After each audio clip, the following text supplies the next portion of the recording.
You ask Tiger to solve. This deals with linear equations with one unknown. The final result is x equals -8. Let's solve it step by step.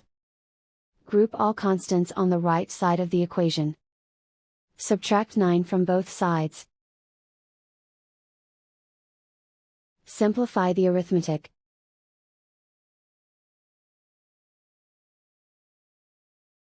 Isolate the x. Multiply both sides by inverse fraction 4/3. Group like terms. Multiply the coefficients. Simplify the fraction. Multiply the fractions. Simplify the arithmetic.